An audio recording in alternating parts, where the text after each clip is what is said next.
Spring Fling-O-Ween. Today is day 1 of Spring Fling-O-Ween, and this is a readathon that is taking place from Wednesday, April 27th to Saturday, April 30th. So it's only 4 days long, and it's being hosted by Olivia Reads a Latte and someone else. I don't remember who the other person is. I will be reading 2 books for this readathon, because there are 2 prompts, like 2 reading prompts, and then there's a lifestyle prompt. So one of the prompts is to read a book with yellow or pink on the cover. And for that, I'm going to be reading Bunny. I'm going to be reading this on my Kindle, so I will pop up a picture here. Then the second prompt is to read like a thriller or horror book that has been on your TBR list for a while. And for that one, I will be reading The Woman in Black by Susan Hill. And I will actually be starting off with this. This is a really short book. It's only like 164 pages, so I'm hoping to get this all done in one day and be done with it. So yes, I will be starting out with this. And then the lifestyle prompt is to make a fall drink or baked good or some type of like treat. So yeah, that's what you can expect in this vlog, is me talking about the 2 books and also showing you what I'm going to make. And yeah, I'm really excited for this. This is my first year doing Spring Fling-O-Ween. I don't know if there has, like, if this is a regular readathon or if this is the first year they're doing it. But it's definitely my first year doing it, and I'm really looking forward to it. And yeah, let's get to reading.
It's day 2 of Spring Fling-O-Ween, and I have officially finished my first book, The Woman in Black by Susan Hill, and I ended up giving it 4 stars. I really, really like this. This is kind of like your traditional ghost story. We have this solicitor named Arthur who has to go to this, it's pretty much abandoned now, like this abandoned like house that you can only like get to during certain parts of the day, because like the passage to the land gets covered by the tide, and like when the tide comes in, you're stuck there all by yourself, and it's surrounded by like all these marshes and like quicksand and everything, and so it's kind of a dangerous place to be at. But Arthur shows up to town and he attends the lady's funeral who was the last like living heir and owner of this place.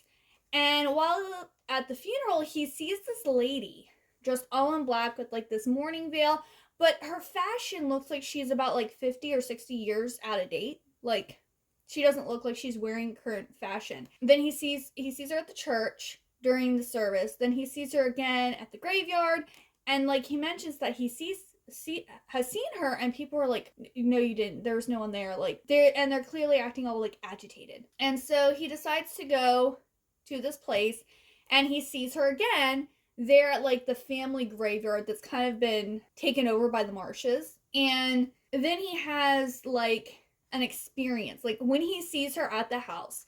Like, I know a lot of people don't believe in the supernatural, but in my opinion, it's real. I had encounters when I was younger, and this explanation of like seeing something so horrifying, so otherworldly, just like it brought back memories of things that happened to me. Not necessarily anything bad, but just like things that I saw as a child. And it was like, I think that hit the most while reading that, because it brought back those memories, how I felt when I had seen those things. Indeed, I had never in my life been so possessed by it, never known my knees to tremble and my flesh to creep, and then to turn cold as stone, never known my heart to give a great lurch, as if it would almost leap up into my dry mouth and then begin pounding in my chest like a hammer on an anvil, never known myself gripped and held fast by such dread and horror and apprehension of evil. It was as though I had become paralyzed, which I can tell you, literally, you're just frozen and you can't like move and you don't know what to do,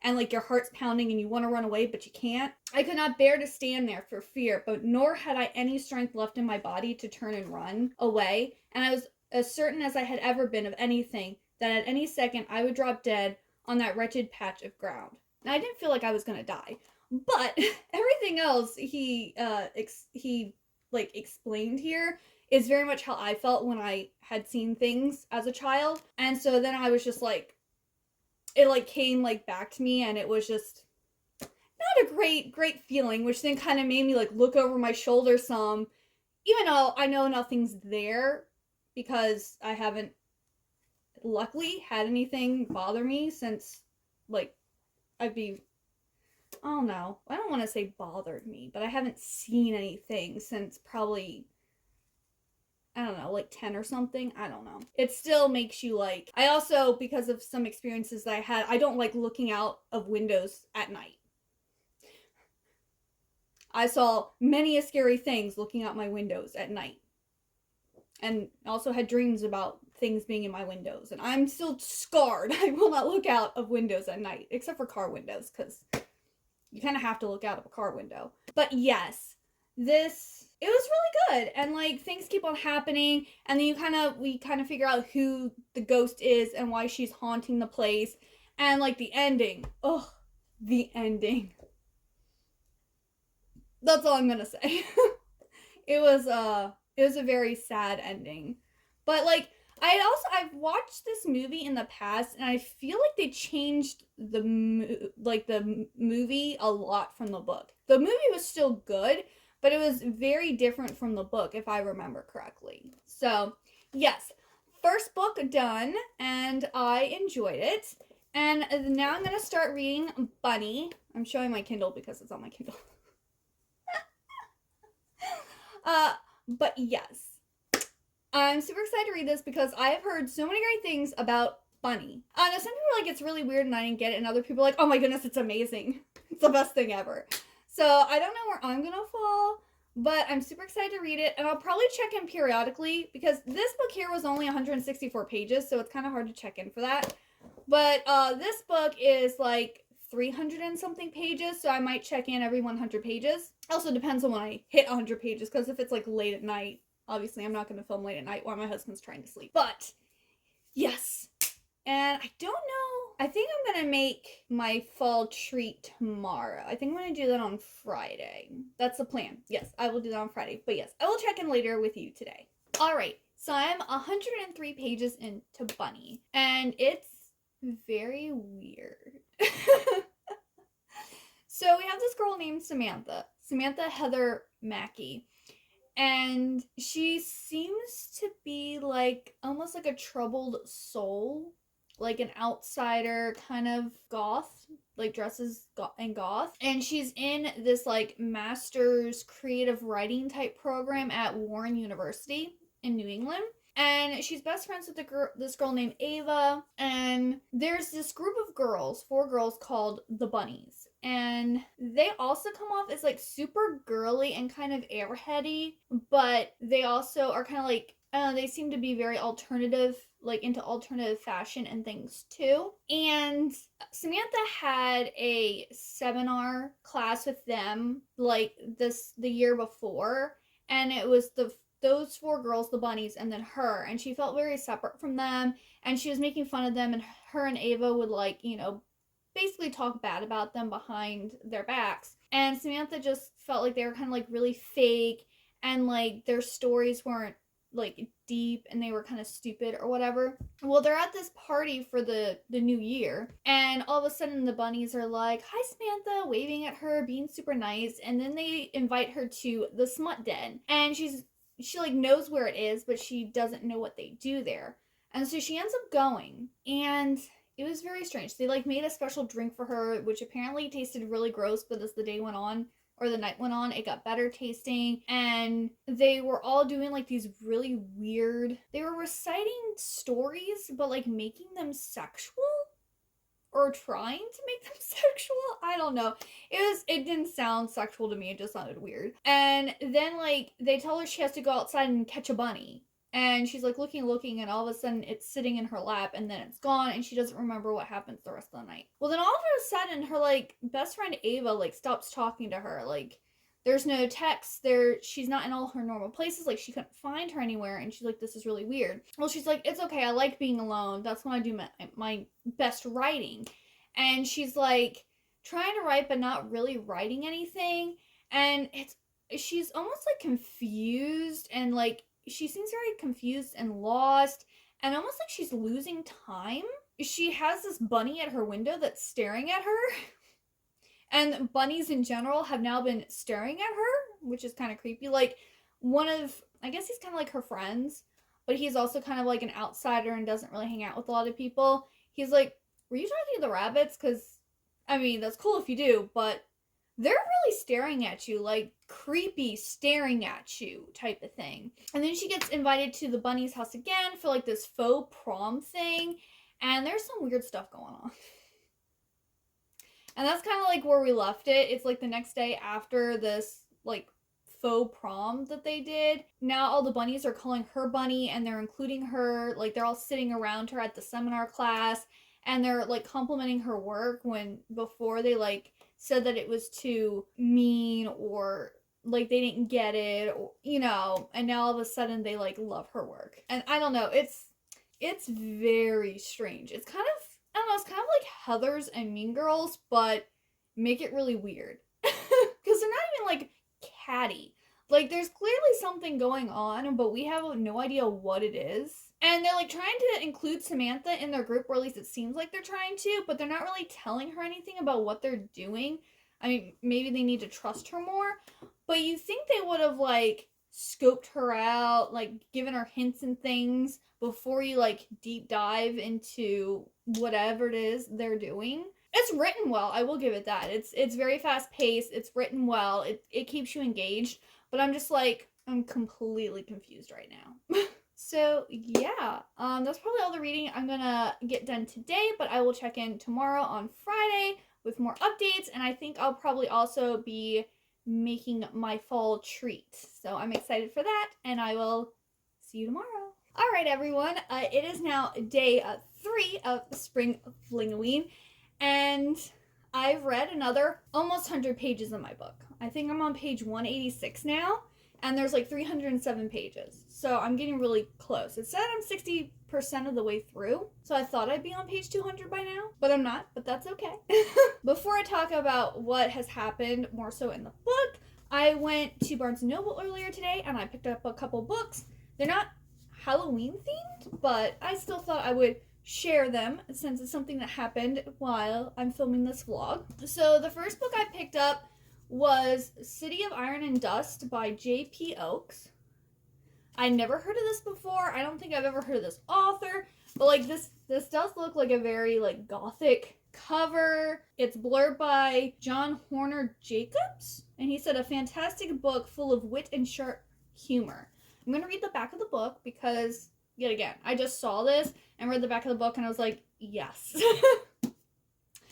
And this was in the mystery/thriller section at Barnes & Noble. It says, the Iron City is a prison, a maze, an industrial blight.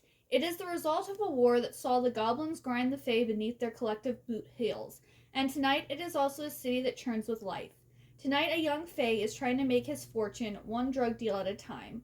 A goblin princess is searching for a path between her own dreams and others' expectations. Her bodyguard is deciding who to kill first. An artist is hunting for his own voice. An old soldier is starting a new revolution. A young rebel is finding fresh ways to fight, and an old goblin is dreaming of reclaiming her power over them all. Tonight, all their stories are twisting together, wrapped up around a single bag of dust, the only drug that can still fuel Fey magic, and its fate and theirs will change the Iron City forever. So it sounds like we have quite a big cast, and I'm not sure if they're doing a heist or if they're fighting over this bag of dust, but it also sounds like this whole book, which is pretty big, is all taking place in one night, because it says tonight all their stories are twisting together. A lot happens in one night, and I'm really curious. I love anything with the Fae in it, and I also like goblins, because I just don't feel like there's enough goblins in stories. Like, we get Fae, like tons of Fae books, but not that many goblins. When I see something that has goblins in it, I like to pick it up. Because, you know, Goblin King from the Labyrinth. There was also The Princess and the Goblin. It's based off of the book by the same name by George MacDonald. So I really, really like that movie. I have the book too. The movie sticks in my head more because, like, the animation is kind of really unique, and, like, I watched it when I was younger, so it's very nostalgic, where I think I read the book when I was older. I think probably when I was in college or something. But yes, really great movie if you like stuff with goblins in it. And then I picked up one other book. I'd almost picked this up another time, and then I was just like, no, I'm not going to read it anytime soon, so I won't. But I was feeling like the Fae. I decided to pick up the first book in the Fever series. So I picked up Dark Fever by Karen Marie Moning.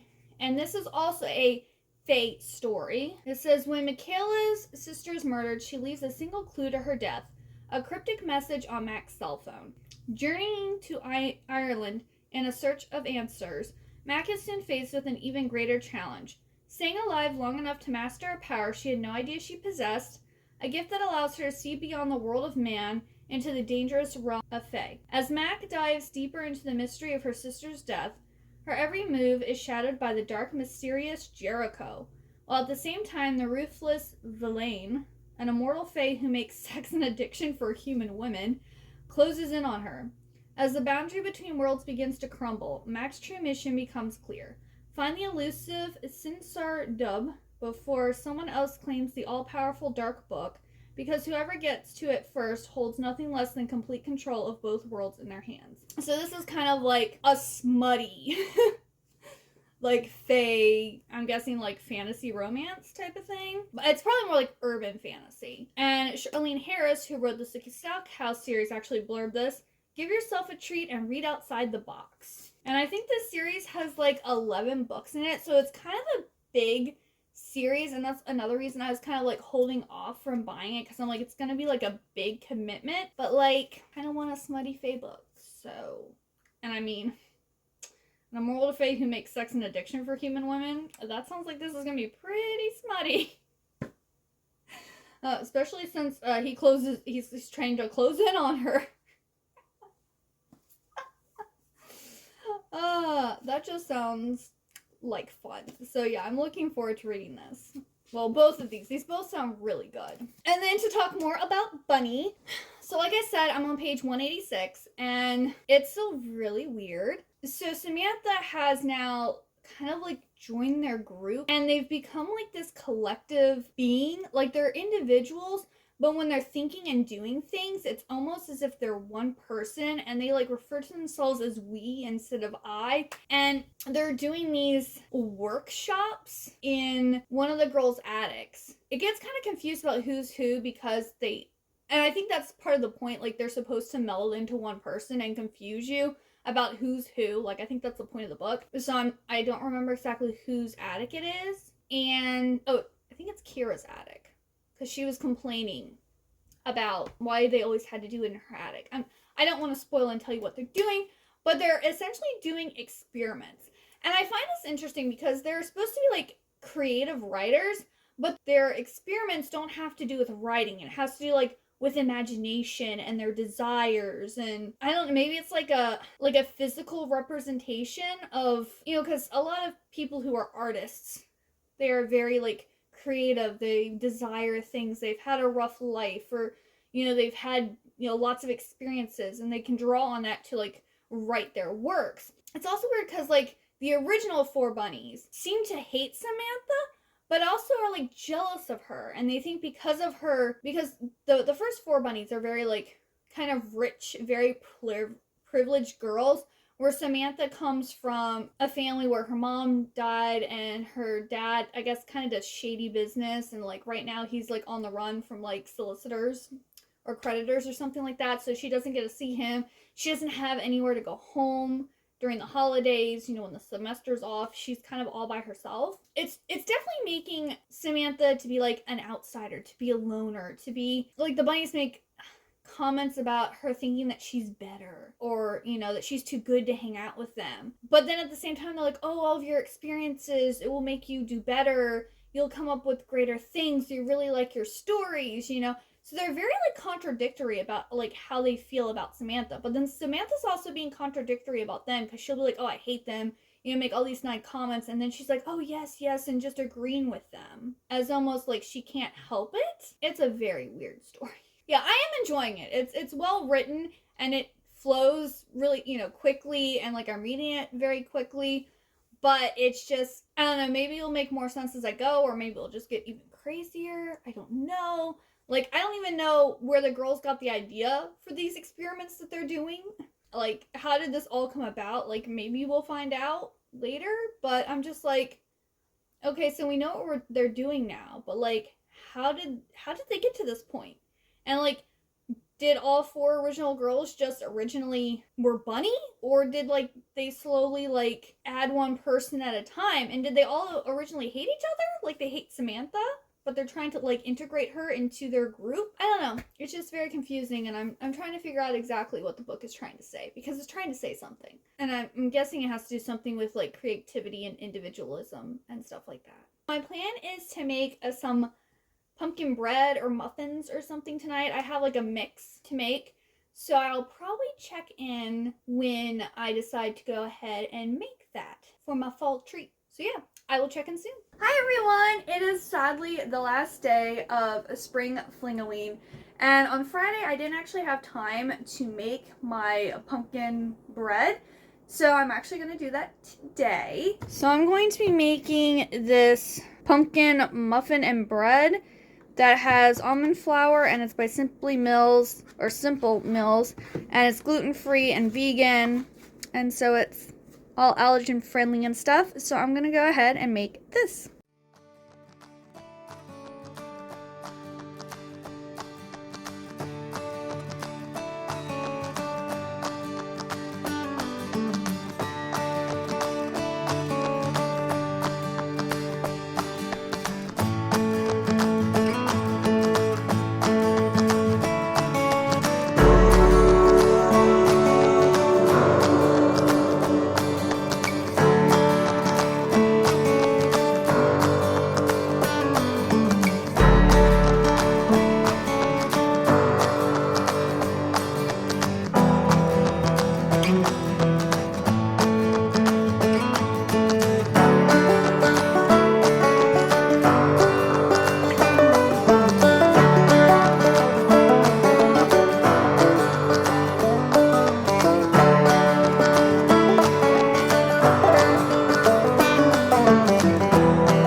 I finished making my muffins. They're little tiny mini ones. And I think I might have overcooked them slightly because, like, I was putting the knife in and, like, they were still coming up with stuff on them, but it was moisture apparently, not dough. This might be a little overcooked. And I've also finished reading Bunny, but I'm going to try my muffin first because I've never had this before.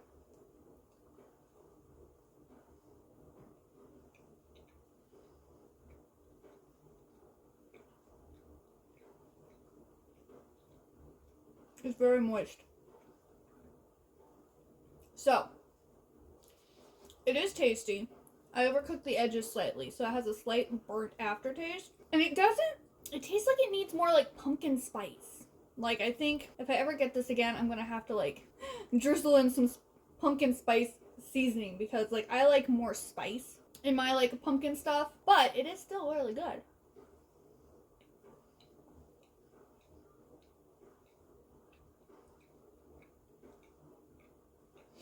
I will say, it smelled more pumpkin-y than it tastes.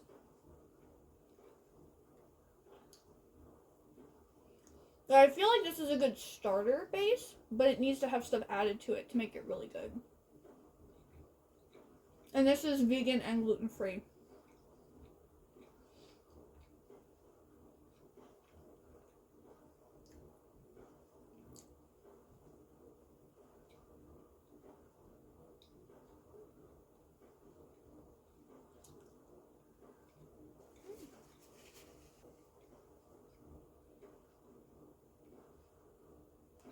Alright, so pretty good. Like I said, it needed to be tweaked a little bit. But it's still a good, like, I'm gonna be eating the rest of those. Well, I'm sure my husband will eat some too because there's 24 mini muffins. I can't eat all those on my own. But let's talk about Bunny. So I finished reading Bunny and I gave it a 3-star because it was really well written. And it had, like, a good progression. It had a good pace. It definitely was a thriller. Like, I would call this a literary thriller because it was almost like literary fiction mixed in with, like, thriller horror. And, like, this book is definitely saying, it's trying to say a lot. I think, like, about, like, gender roles and, like, cliques and the way we perceive each other. It really is trying to do something big here. But mixed in with, like, this weirdness that just, I don't want to spoil it, but, like, there's something that the girls do and that Samantha herself does, and they don't really explain how it works or, like, what they're, like, how they do it. I mean, it's somehow linked to their imagination, and clearly the bunnies, minus Samantha, lack the imagination that Samantha does. But, like, I don't know if they're saying, like, writers who are loners and who kind of stick to themselves and focus on writing and, like, block themselves off from other people are more creative and more imaginative and can create better things versus people who are, like, in a clique and try to work together and do a collective thing. That's kind of what it came off to me almost, as if you're a better writer if you're by yourself and you work alone. But, like, when you actually read a book, they're always like, oh, well, this couldn't have happened without these people. And they talk about all these people who helped them and, like, their writing groups. And maybe it just depends on the writer. But, like, yeah, I feel like they were, like, Mona Awad was trying to make a statement here about something. Or maybe she was doing that, but also being ridiculous. And then the meaning got a little mixed up for me. I don't know. But it was very interesting. And, like, what I thought was going to happen at the end didn't, which was surprising. And it did have, like, kind of, like, a shocking ending because I didn't see the twist or whatever. So, yeah, like, I gave it 3 stars because I enjoyed it. Like, it was an enjoyable read. It was a quick read. And I know there was something important trying to be said here. But I didn't really find it scary. I wasn't really, like, on the edge of my seat or anything like that. I was just more like, okay, what's going to happen next? Like, I was more, like, apprehensive than, like, on the edge of my seat type of thing. And yeah, so it just, like, it didn't blow my mind. That's why I gave it 3 stars. It was still enjoyable. I'm still glad I read it. It is, I think, would be beneficial to read. And I think if they aren't already in the future, like I'm sure colleges would have like English majors read this and like analyze it and stuff, because it just seems like it's saying a lot. So I think it is and will be an important book, especially if you're in the creative writing, like if that's what you go for, because I went for like English literature. I didn't go for the creative writing portion of it. So I'm not writing is not my thing. I'm a reader. I love to read books. I don't want to write a book. When I was younger, I did want to, but I'm not very good at it. And I also don't really have the patience to sit there and like make sure like everything lines up and it all flows together. And I'm really bad at details. Like I'm really great at like dialogue between people, but you can't just, I mean, you could like have just dialogue between people, but for me, that would be like, I don't know, like avant-garde writing or something. It's not like the normal way to write a book. But I really had fun during a Spring Fling-O-Ween. I did manage to read both books and get all the prompts done, so I'm super excited with that. If you got to the end of this video, please leave me a pumpkin emoji. And also let me know if you participated in Spring Fling-O-Ween and what books you were able to read.